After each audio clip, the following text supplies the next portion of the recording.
আজকে জামশেদপুর বনাম ইস্টবেঙ্গল ম্যাচে জামশেদপুর ইস্টবেঙ্গলকে 2-1 গোলে হারিয়ে দিয়েছে। এই ম্যাচের গোল স্কোরার নান্দা 45 মিনিটে একটা গোল স্কোর করে এবং রেড টাচিকাওয়া 81 মিনিটে একটা গোল স্কোর করে জামশেদপুরের হয়ে। আর একটা 90+7 মিনিটে গিয়ে গোল স্কোর করে জেরেমি মানজোরো, যাকে এই ম্যাচের প্লেয়ার অফ দ্য ম্যাচ ঘোষণা করা হয়েছে। এবারে দেখা যাক ম্যাচটার কারা ভালো খেলেছে এবং কেনই বা ইস্টবেঙ্গলের পরাজয় ঘটল। এই ম্যাচের প্রথমার্ধটা ইস্টবেঙ্গল 1-0 লিড করলেও 2-1টা মুভ ছাড়া পুরো ম্যাচটাই জামশেদপুর খেলেছে। প্রত্যেকটা মুভই ছিল জামশেদপুরের ক্ষুরোধার এবং এই জামশেদপুরের যে গেম প্ল্যানটা ছিল প্রত্যেকবার মনে হচ্ছিল জামশেদপুর এগিয়ে যাবে। এই প্রথমার্ধে ফার্স্ট 4-5 মিনিটের মধ্যেই একটা পেনাল্টি পেতে পারত জামশেদপুর, সেটা জামশেদপুরকে পেনাল্টিটা থেকে বঞ্চিত করা হলো রেফারিংয়ের একটা ব্যাড ডিসিশনের জন্য। এটা ক্লিয়ার কাট প্ল্যানটি ছিল। এছাড়া জামশেদপুর আজকের প্রথমার্ধে যেভাবে মুভগুলো করছিল, আজকের জামশেদপুর হাইলাইন ফুটবল খেলছিল। এর জন্য ইস্টবেঙ্গল সবসময় থ্রু বলের চেষ্টা করছিল প্রথম দিকে, কিন্তু আলটিমেটলি হচ্ছিল না এবং জামশেদপুরের অ্যাটাকটা তাই ক্ষুরোধার লাগছিল হাইলাইন ফুটবল খেলার জন্য। তো বারবার যখন জামশেদপুর একের পর এক ইস্টবেঙ্গলকে অ্যাটাক করছিল, তখন বেশ কিছু জামশেদপুর পজিটিভ অ্যাটাক ক্রিয়েট করেছিল, যেগুলো থেকে গোল আসাটাই স্বাভাবিক ছিল। কিন্তু জামশেদপুর আজকের প্রথমার্ধে গোল তুলে আনতে পারেনি এবং অ্যাটাকিং ছাদে স্ট্রাইকারদের যে গোল করার অক্ষমতা সেটাই দেখা গেছে। তাই জন্য ইস্টবেঙ্গল ফার্স্ট হাফের লাস্টের দিকে একটা ভালো কাউন্টার অ্যাটাক করে ফেলে এবং কাউন্টার অ্যাটাকটা বলতে গেলে যে ক্লেটন সিলভা ক্রস করতে গেছিল, কিন্তু বলটা ঠিকঠাক ক্রস হয়নি এবং জামশেদপুরের একটা প্লেয়ারের গায়ে লেগে বলটা নান্দার কাছে চলে যায় এবং নান্দা সেই বলটা থেকে গোল করতে ভুল করেনি, একদম গোলকিপারের পায়ের ফাঁক থেকে গোলটা মেরে দেয়। টিপি রায়নাস সেখানে পুরোপুরি ভ্যাবাচাকা খেয়ে যায় এবং লেফট ব্যাক যে ছিল জামশেদপুরের, সেও যথেষ্ট ব্যর্থতার সাথে ডিফেন্সটা করে এবং ওই ক্লিয়ারেন্সটা ঠিক না করার জন্যই জামশেদপুর ওই ম্যাচ থেকে প্রথম গোলটা থেকে পিছিয়ে যায়, প্রথম গোলে পিছিয়ে যায় এবং ইস্টবেঙ্গল ওই গোলটা করে 1 গোলে লিড নিয়ে নেয়। এবারে সেকেন্ড হাফে আসা যাক। সেকেন্ড হাফে ইস্টবেঙ্গল যথেষ্ট ভালো ফুটবল উপহার দিয়েছে, অন্তত 75 মিনিটের পর্যন্ত তো দিয়েইছে। এই টাচিকাওয়া একটা বলতে গেলে সেট পিসের মতোই সিচুয়েশান তৈরি হয়েছিল, যেখানে ক্রস করেছিল, একটা ক্রস করে দেখা গেল যে রেই টাচিকাওয়া 81 মিনিটে ইস্টবেঙ্গলের হয়ে ইকুয়ালাইজারটা এনে দেয় এবং 90+7 মিনিটে ড্যানিয়েল চিমাচুকুর বুদ্ধিদীপ্ত ফুটবল ওখান থেকে একটা ফ্রিকিক আর্ন করে এবং সেই ফ্রিকিক থেকে জেরেমি মানজোরো কোনো মতেই ভুল করেননি, সিধা বলটাকে ফ্রিকিক থেকে গোলে বলটা ঠেলে দেয়। যথেষ্ট ভালো ফ্রিকিকটা নিয়েছে, যদিও ক্লেটনের মাথায় টাচ হয়েছিল, কিন্তু ওরকম টাচ ফ্রিকিকের ক্ষেত্রে হয়েই থাকে। এখানে জেরেমি মানজোরোকে ছোট করার কোনো জায়গাই নেই, ওটা ফ্রি কিক মারতে গেলে ওরকম টাচ হয়েই যায় ওয়ালের মধ্যে, কিন্তু বলটা গুড প্লেসে ছিল, যখন মেরেও ছিল তখন অন টার্গেট ছিল এবং যেহেতু ক্লেটনের একটা ডিফ্লেকশান আসে, সেই ডিফ্লেকশানের জোরেই গোলটা আরও নিশ্চিত করতে পারে জামশেদপুর এফসি এবং এমন টাইমে গোলটা কনসিড করে ইস্টবেঙ্গল। তারপরে যে আর 4-5 মিনিট টাইম পাবে যে খেলাটাকে গেম প্ল্যানটাকে চেঞ্জ করবে কার্লোস কোয়াদ্রাত, তার কোনো সুযোগই ছিল না। একদম 96+ মিনিটে গিয়ে গোলটা কনসিড করে ইস্টবেঙ্গল ইস্টবেঙ্গলের পরাজয়ের জোরে জামশেদপুরের বিরাট লাভ হলো। জামশেদপুর আবার পুনরায় টপ 6-এর মধ্যে ঢুকে গেল। এই টপ 6-এর দৌড়ে যে একটা তুল্যমূল্য লড়াই দিতে চলেছে নর্থ ইস্ট ইউনাইটেডের সাথে, সেটা বোঝাই যাচ্ছে। বেসিক্যালি নর্থ ইস্টের সাথেই জামশেদপুরের লড়াইটা হবে। এছাড়া ইস্টবেঙ্গল, বেঙ্গালুরু এরা যদিও টপ 6-এর দৌড়ে আছে, কিন্তু আস্তে আস্তে এরা ম্যাচ না জিততে পারার দরুন টপ 6 থেকে হারিয়ে যাচ্ছে। এই ছিল আজকের ম্যাচের বিশ্লেষণ। এবং ম্যাচে বলতে গেলে রেফারির বেশ কিছু ভুল চোখে পড়েছে। আমি রেফারি নিয়ে অত কিছু বলি না, কেননা ইন্ডিয়ান ফুটবলের রেফারিং অত্যন্ত নিম্নমানের, সেই জন্য রেফারির কথাটা অতটা পজিটিভভাবে না দেখে কে কী খেলেছে সেটাকেই পজিটিভভাবে দেখার কথা আমরা ভাবি। তো রেফারি খুব মানে প্রত্যেক ম্যাচের মতোই এ ম্যাচেও ঝুলিয়েছে।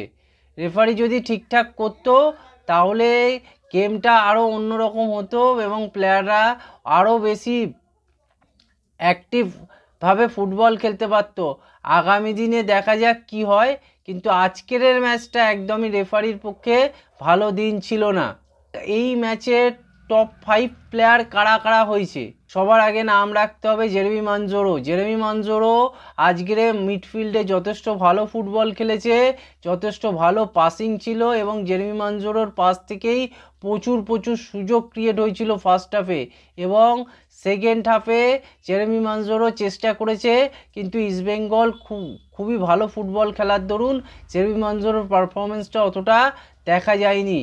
সেকেন্ড হাফে জেরেমি মানজোরো যেটা কাজের কাজ এবং জয়ের জন্য যেটা দরকার সেই গোলটাই এনে দিল ফ্রি কিক থেকে। তাই আজকের জেরেমি মানজোরোকে ম্যান অফ দ্য ম্যাচ হিসেবে চিহ্নিত করা হয়েছে। রেই তাচিকাওয়া 2 নম্বর টপ প্লেয়ার এই ম্যাচে। রেই তাচিকাওয়া যে কিনা সুপার সাব প্লেয়ার হিসেবে মাঠে নেমেছিল, সুপার সাব প্লেয়ার হিসেবে মাঠে নেবে আজকের একটা গোল উপহার দিয়েছে ইস্টবেঙ্গলের এগেনস্টে। খালিদ জামিন সাবস্টিটিউট প্লেয়ার চেঞ্জ করে আনলো, তখনই আস্তে আস্তে জামশেদপুরের খেলা কিন্তু খুলতে থাকলো। এই জামশেদপুরের খেলা খোলার জন্যই আজ রেই তাচিকাওয়ার যে ইম্প্যাক্টটা এটা বিরাটভাবে দেখা গেছে, এবং রেই তাচিকাওয়াও ম্যান অফ দ্য ম্যাচের দাবিদার হতে পারত। জেরেমি মানজোরো প্রথম থেকে খেলতো আর গোলটা না করতো। আজকের রেই তাচিকাওয়া ম্যান অফ দ্য ম্যাচ হওয়ারই যোগ্য দাবিদার ছিল। রেই তাচিকাওয়া আসার পর থেকেই খেলাটা জামশেদপুরের সেকেন্ড হাফে খুলে যায়। সৌভিক চক্রবর্তী, ইস্টবেঙ্গলের যদি কোনো প্লেয়ার স্ট্যান্ডিং পারফরমেন্স করে থাকে সেটা হচ্ছে সৌভিক চক্রবর্তী। সৌভিক চক্রবর্তী আজকের ম্যাচে ছিল অসাধারণ। এক কথায় সৌভিক চক্রবর্তীর ওপরেই ভর করে ইস্টবেঙ্গল ফার্স্ট হাফটা যেমন তেমন করে পার করেছে, এবং সেকেন্ড হাফেও সৌভিক চক্রবর্তী যথেষ্ট উজ্জীবিত ফুটবল খেলেছে। সৌভিক চক্রবর্তীর যে ওয়ার্কলোড সেটাই মনে হচ্ছিল যে সৌভিক চক্রবর্তী একাই চেষ্টা করছে, বাদবাকি প্লেয়াররা সেইভাবে চেষ্টা করছে না। এই জন্য সৌভিক চক্রবর্তীকে বিশেষভাবে ইস্টবেঙ্গলের যে এই ম্যাচের স্ট্যান্ডিং পারফর্মার সেটাকে চিহ্নিত করতে কারোর কোনো অসুবিধা হবে বলে আমার মনে হয় না। এরপরে 4 নাম্বার প্লেয়ার ইমরান খান। জামশেদপুরের ইমরান খান আজকের যথেষ্ট উজ্জীবিত ফুটবল খেলেছে। বিভিন্ন 2-4টে ফার্স্ট হাফে যে শ্যুট করেছে দেখার মতো শ্যুটিংটা ছিল, কিন্তু সেকেন্ড পোস্টের বাইরে থেকেই বলটা যায়, যদিও একটা শ্যুট তো পুরো মনে হয়েছিল যেন গোলই হয়ে যাবে, একদম ওপেন করে ফেলেছিল, সেকেন্ড পোস্টের সাইড নেটে মেরে দেবে, কিন্তু বারের পাশ থেকে বেরিয়ে যায়। এছাড়া ইমরান খান যখনই ফ্ল্যাঙ্গে উঠেছে তখনই মনে হয়েছে যেন চ্যানেলগুলো বেশি খুলে যাচ্ছে। ইস্টবেঙ্গলের ডিফেন্সের যে ভালনারেবল জায়গাগুলো, স্পেসগুলো সব দেখা যাচ্ছিল, এবং ওর যে ইম্প্যাক্ট, ইমরান খানের ইম্প্যাক্ট সে তার খেলার মধ্যে বারবার রাখছিল। এর ফলে ইমরান খান এই ম্যাচে আমার মতে যথেষ্ট ভালো একজন ফুটবল খেলেছে বলেই আমি চিহ্নিত করছি। এর ফলে অন্যান্য প্লেয়ারদেরও অ্যাটাকে উঠতে সাহায্য হয়েছে। আর 5 নাম্বার প্লেয়ার হচ্ছে মোহাম্মদ সানান প্রত্যেক ম্যাচেই যেমন ভালো খেলে থাকে এই ম্যাচেও খেলছে। এবছর মোহাম্মদ সানান যথেষ্ট ভালো ফুটবল উপহার দিচ্ছে, একদম ইয়াং ট্যালেন্ট, যেভাবে ফুটবলটা খেলছে আগামী দিনে বড় ক্লাবে যাবেই। আজকের ম্যাচে ও অসাধারণ পারফরমেন্স করেছে, চ্যানেল ক্রিয়েট করেছে, শুটিং জোনে ছিল, পেনিট্রেট জোনে সবসময় অ্যাক্টিভ ছিল, এবং যেভাবে long range shooting, side cut, outside cut করে ডিফেন্স এবং বেঙ্গলের উইং ব্যাককে প্রবলেমে ফেলছিল, সেটা এক কথায় দেখার মতো। এই ম্যাচের টপ 5 পারফর্মার, এবারে দেখা যাক টপ 5 ডিজাস্টার পারফর্মার। ফার্স্ট হচ্ছে নিশু কুমার এই ম্যাচে একদম ডিজাস্টার পারফর্মার হিসেবে আমি চিহ্নিত করছি। কেননা নিশু কুমার যখনই ইমরান খান বারবার ওপেন পেসে গেছে তখনই নিশু কুমার পুরো খুলে গেছে, এবং ইস্টবেঙ্গলের ডিফেন্সটাকে মনে হচ্ছিল যেন এটা একটা কি ফুটবল খেলছে, যার কোনো মাইনি দেখা যাচ্ছে না, সেখান থেকে অ্যাটাক হচ্ছে, যেভাবে সেভাবে জামশেদপুর বক্সে পেনিট্রেট জোনে পৌঁছে যাচ্ছে, যে কোনো মুহূর্তে গোলের পর গোল হতে পারত। এই নিশু কুমার এই ম্যাচের সব থেকে বাজে ফুটবলটা উপহার দিয়েছে। এছাড়া আছে নাওরেম ময়েসের কথা আলাদাভাবে বলতে হবে। নাওরেম ময়েস যত ফুটবল মাঠে যতটা ভালো খেলেছে তার থেকে বাজে মিস করেছে, একদম অত্যন্ত জঘন্য, ওই মিসের কোনো ক্ষমা হয় না। নাওরেম ময়েসের কাছ থেকে ওই মিস, একটা ইন্ডিয়ান ন্যাশনাল টিমের প্লেয়ার, তার কাছ থেকে ইস্টবেঙ্গল অনেক বেশি পারফরমেন্স দাবি করে, কিন্তু এই নাওরেম ময়েস যেভাবে বলটা মিস করলো, ফাঁকা বলে, বলতে গেলে গোলকিপার 1:1, সেখানে বলটাকে গোলেই রাখতে পারলো না। ভালো জায়গার প্লেয়ার যে কিনা ইন্ডিয়ান ন্যাশনাল টিমে খেলছে, তার কাছ থেকে এরকম পারফরমেন্স, হতশ্রী পারফরমেন্স আশা ইন্ডিয়ার টিমও করে না এবং ইস্টবেঙ্গল টিমও তো করেই না। এইভাবে যদি নাওরেম ময়েস খেলতে থাকে তাহলে ইস্টবেঙ্গলের ভিক্টর ভাস্কুয়েজ আজকের ম্যাচটা খুব একটা ভালো ফুটবল উপহার দিতে পারেনি। এই প্লেয়ারটাকে উইন্টার ট্রান্সফার উইন্ডোতে নিয়ে আসা হয়েছে ঠিকই, কিন্তু এখনও অবধি not up to the mark. এখনও তাকে গেম টাইম দিতে হবে এবং টিমের সাথে মানিয়ে নিতে তার এখনও সমস্যা হচ্ছে বলেই আমার মনে হয়। এখনই বাজে প্লেয়ার, খারাপ প্লেয়ার এই জায়গায় আসেনি, কেননা সবে এসেছে, কয়েকটা ম্যাচ খেলেছে। অনেক প্লেয়ার একটু লেটে ইমপ্রুভ করে।